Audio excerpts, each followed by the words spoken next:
हर दिन नए चोर, नए डकैत और अपराध के नए तरीकों से हमें दो चार होना पड़ता है।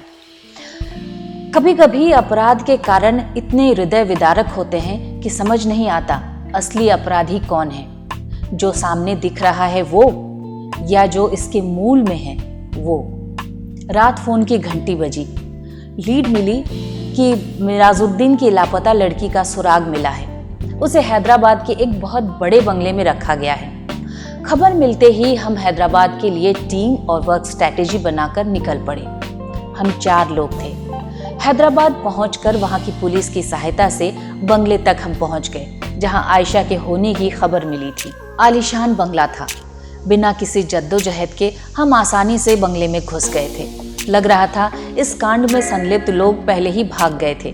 पुलिस के पहले ही चोरों को पुलिस के आने की खबर हो जाती है। अंदर प्रवेश करते ही देखा कि वहां की सज्जा बहुत ही सुरुचिपूर्ण थी। हर कमरे को किसी बादशाही कमरे का रूप दिया गया था। कालीन से लेकर झूमर तक सब के सब एक से बढ़कर एक। वहीं एक कमरे में हमें आयशा मिली। बहुत महंगे कपड़े, सर से पांव तक सौंदर्य परिचर्चा की झलक साफ मिल रही थी। करीने से बंधे हुए बाल, नेल पॉलिश लगे नाखून। 14 साल की बच्ची आयशा बहुत खूबसूरत युवती लग रही थी।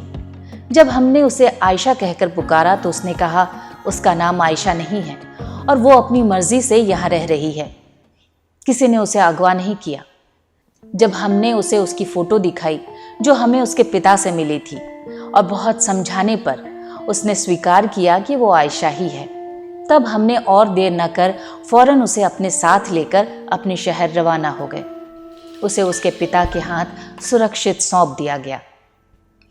2 दिन बाद उसके पिता मिराजुद्दीन पुलिस स्टेशन के बेंच पर मुंह लटकाए बैठा मिला। मैंने पूछा, क्या बात है मिराज, सब ठीक तो है ना? आयशा ठीक है ना? उसने लगभग रोते हुए कहा कि वो तो ठीक है, लेकिन जाने उसे क्या हुआ है। जब से आई है एक ही जिद पकड़े बैठी है, उसे यहाँ नहीं रहना, उसे वापस हैदराबाद जाना है, उन्हीं लोगों के पास। जानकर बहुत आश्चर्य हुआ। उससे कहा, कल बेटी को साथ लेकर आना, देखते हैं। मैं उससे बात करके उसे समझाने की कोशिश करूंगा। दूसरे दिन आयशा अपने पिता के साथ मेरे पास आई। वो चुपचाप सर झुकाए वहीं बैठी रही। वो किसी बात का जवाब देने को राजी नहीं थी, बस एक ही रट लगाई हुई थी कि उसे हैदराबाद वापस जाना है। मैंने कहा, ठीक है, लेकिन पता तो चले कि तुम वहां क्यों वापस जाना चाहती हो। वहां जाकर लड़कियां किसी भी तरह अपने घर वापस लौट आना चाहती है। उसने कहा, आपसे अकेले में बात करूंगी, अब्बा से कहिए बाहर चले जाएं। मैंने मिराजुद्दीन को बाहर बैठने के लिए कहा। आयशा ने बताना शुरू किया कि जो लोग मुझे हैदराबाद लेकर गए थे, उन लोगों ने मुझे बहुत अच्छी तरह रखा था। अच्छा खाने को दिया, अच्छा पहनने को दिया, सोने के लिए एक पूरा पलंग मेरे लिए था। यहाँ तो हम 6 बहनें और अम्मी ऐसे सोती हैं कि सारी रात करवट भी नहीं बदल सकते। एक साइड होकर ही सोना पड़ता है ज़मीन पर। इतना छोटा सा कमरा और 9 लोग उसी में रहते हैं, खाते हैं, सोते हैं। एक ही खाट है जिस पर अब्बा और छोटा भाई सोते हैं। खाना 2 वक्त किसी तरह जुट जाता है।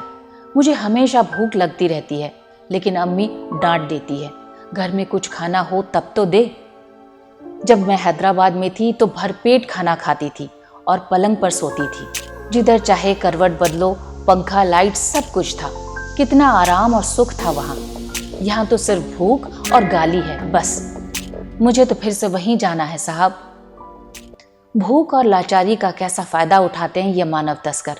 अच्छी जिंदगी का सपना दिखाकर उठा लाए, फिर कुछ दिन अच्छा खाना, कपड़ा, सुख, सबके दर्शन करा दिए, और जब लड़की पूरी तरह उनके कब्जे में आ गई तब एक दिन किसी अमीर शेख या ऐसे आदमी के पास उसे बेच देते हैं, बस कुछ ही रुपयों के एवज में। उसके बाद जो जुल्म सितम का सिलसिला शुरू होता है, उसका अंदाज़ा तो ये बच्ची लगा भी नहीं सकती।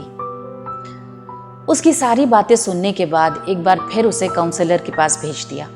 वहाँ से लौटने के बाद वो काफ़ी सामान्य नज़र आ रही थी। दोबारा फिर कभी मिराजुद्दीन को पुलिस स्टेशन पर नहीं देखा। बाद में सुनने को आया कि आयशा को उसी बस्ती के एक फल विक्रेता के साथ उन्होंने शादी दे दी थी। मानव तस्करी के बहुत हिंसक और दिल दहला देने वाले किस्से सुनने को मिलते हैं, लेकिन कोई बच्ची भूख और गरीबी से तंग आकर अपनी मर्जी से ऐसी जगह जाने को तैयार हो तो समझ में आता है कि पेट की भूख के आगे शायद शरीर के घाव भी मायने नहीं रखते हैं। पुलिस की डायरी से ये छोटी सी कहानी मैंने अखबारों में पढ़कर, पुलिस से सुनकर और कुछ अपनी कल्पनाओं के रंग भरकर इसे लिखा है। आपको ये कहानी कैसी लगी? अगर अच्छी लगी हो तो कमेंट बॉक्स पर अपनी प्रतिक्रिया ज़रूर दें और हाँ, हमारे चैनल को लाइक, सब्सक्राइब और शेयर ज़रूर कीजिए। धन्यवाद।